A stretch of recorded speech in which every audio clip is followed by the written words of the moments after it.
Media, of course, at Fan Expo Canada 2013. We're joined today by Agnes, a very talented and friendly for children of all ages, comics and cartoons. And how are you doing today? I'm doing really good. It's been a really fun show so far. There's still 2 more days left. That's great. That's crazy. When it comes down to it, everyone usually has one person that kind of inspired them down their path to where they are now. Who was that for you? I would say Chris Bichello, because I've been a fan of his pretty much all my life. Since I picked up comics, actually, I think his was one of the very first ones I started reading, that and Jim Lee, of course. But he was an inspiration for me to keep drawing. I have new inspirations now, like Dustin Nguyen and Scotty Young and Jill Thompson. There's just so many magnificent artists that always inspire me to keep doing what I'm doing. Do you consider yourself successful? I guess. If you count successful, if I'm happy in what I'm doing, I love what I'm doing, and I'm happy that I'm making other people enjoy my art and they smile when they see it. In that sense, I would say yes, and I'm a happy artist, so I guess so. Then how do you deal with failures? With failures? You have to get over them. If you make a mistake or you fail at something, it's not a reason to give up. You have to get back on that horse and try again. In this industry, you fail. In this industry, you get bad critiques. You have people that don't like your art, but you have to learn to get over that. And if you fail once, that means you just have to try even harder the second time and the third time. I failed many times trying to get into the industry. There's a lot of companies that turned me down because I was never good enough. And now I'm finally getting a lot more work and recognition.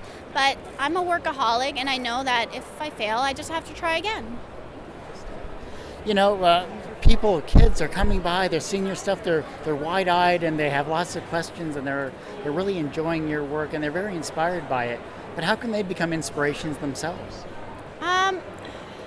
I say for any kid who wants something bad enough, just keep at it. And if their parents can encourage them along the way, I love encouraging kids to draw. When I have a kid come up with their parent, the parent's like, oh, my kid wants to pursue drawing. What do you say? I'm like, draw every single day.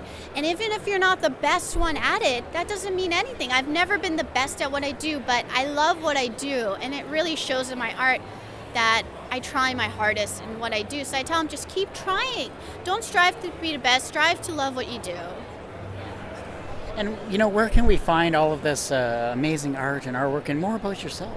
Well, you could go to my website. It's agnesgarbowska.com, or you go to mymishu.com as well. Both lead to my website, or Google me. Just it's my name at everything.com. I keep it nice and simple. So Agnes Garbowska at whatever media you use. Most likely I'm on it. And one last question, you know, once this closes down, once you head back home from this very tiring convention, what personal experiences are you going to take away from this? I always remember all the awesome kids I meet. They're my announcement. We'll give it a minute.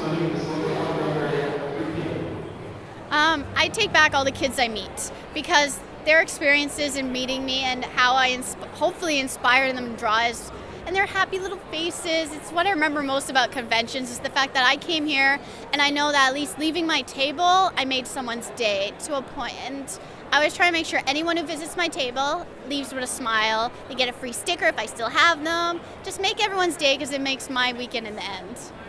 Thank you so much, Agnes, for taking the time to do this. I hope you have a fun and wonderful convention. Thank you so much. Oops, I missed your thumb. Yeah, we'll try that again. There we go. And can I get you to say you're watching TGT? You are watching TGT.